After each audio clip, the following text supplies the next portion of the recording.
Hello to Rachel Hendren, who is the chair of IOSH Offshore Group. I'd like to thank you for joining us today to give us your valuable insight about the offshore industry. So today we'll be doing a quick fire interview, and this is designed for those who are starting out in health and safety careers or those who might be looking for a change of career into the offshore industry. I am Nicole Morrison and I'm joined by Badar Karim. We are both members of the IOSH Future Leader Community Steering Group, and would now like to ask you a few questions to provide your insight. So firstly, I'd like to ask you, what skills do you feel are important for an OSH professional working in the offshore industry? Okay, so I would say you need to be flexible enough to adapt to any new setting and ever-changing circumstances and systems. And you need to be able to build your network with potentially an international audience and support and contribute to the service part that the function has. Be friendly, be approachable, but don't be afraid to say you need to go and check some information before confirmation. That there's no shame in that. Thank you. Thank you, Rachel. So our next question is, what are the career path options in offshore sector?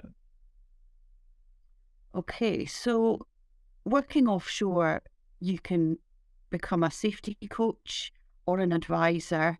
If you're in the onshore part of the offshore support, you can become an integral part of the offshore support teams, the operational support teams. And depending on whether you wish to pursue a hands-on approach or move and gravitate towards management, there are a variety of options open to you. Thank you, Rachel. Is there anything that surprised you when you started in the offshore sector? And is there any advice you'd give to a new OSH professional starting in this sector? Piece of advice I would give is don't be afraid to ask questions. We keep saying it in different settings, there's not such a thing as a daft question. It's the only way that you'll pick up knowledge, you'll find out, you'll fit in, you'll integrate yourself within the team. And as far as anything that surprised me within the offshore sector, I would say that a lot of the time, the drive for joining the industry and sticking with the job is money, rotation and experience related. It is a hard and continuous challenge to get these people motivated and interested in making change and advancing together. But that's where your personal skills and your approach to managing the topic comes into play, and you can use those strengths to support that. Do you feel that's something that a lot of people naturally learn on the job, or is that skills that people would have beforehand? A mixture of both. I think if you're that kind of character trait, you'll fit in a lot easier, and you naturally develop the skills and the approach that you would use in order to work with that kind of situation. I do think that but also if it's not in your character, if it's not the kind of person you are, as long as you're willing to learn and adapt and suit yourself to your surroundings, you'll fit in a lot easier, and it'll become an easier transition if you've worked in a different environment previously. Thank you. Thank you, Rachel.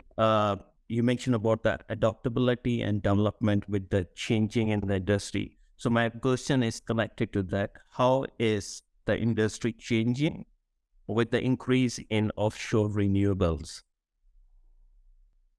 Okay, so there are some new risks and new unknowns. It's a developing area of the offshore sector, but I am seeing a lot more collaboration and ingenuity in technical prevention measures.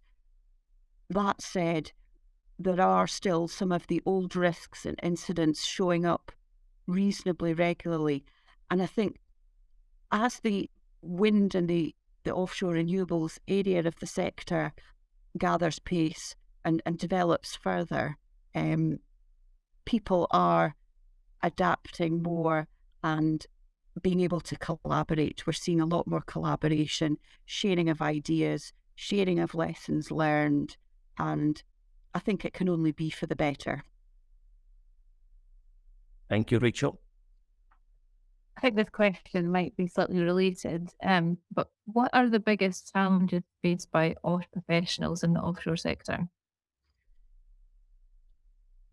Right, that is a good question. Now, I would say, whilst you've got your focus on your OSH background, your OSH professional skill set, you need to be a generalist on a very high level and be able to utilise your network and your resources both inside and outside the work environment.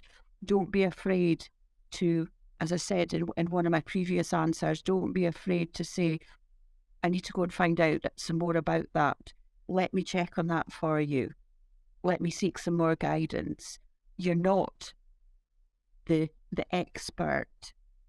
You know where to get the information from.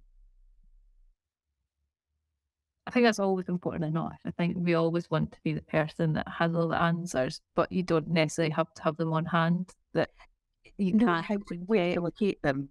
Yeah, life is not an exam situation. Absolutely. Thank you, Rachel. So it's my next question is more about you. What value has the IOSH Offshore Group provided to you, and what can it offer to future leaders? Okay, so I have very much valued the opportunity to collaborate with the other areas of the offshore sector beyond the one that I work in my day job. It's given me access to valuable and international speakers addressing various topics, and I just think it's a great platform from which to support my career development. It's opened some doors. It's expanded the pool of knowledge that I can draw from. So it can only be a positive thing in my book. And I think the same stands with the future leaders as well. Oh, absolutely, yes. Any kind of any area of the IOSH sector groups, they provide a wonderful platform in order to grow your network, develop your skills, and just push on as an OSH professional. Yeah.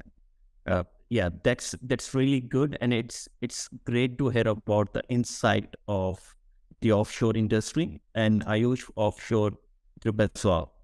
And while this brings us to the end of our quick fire interview, thank you, Rachel.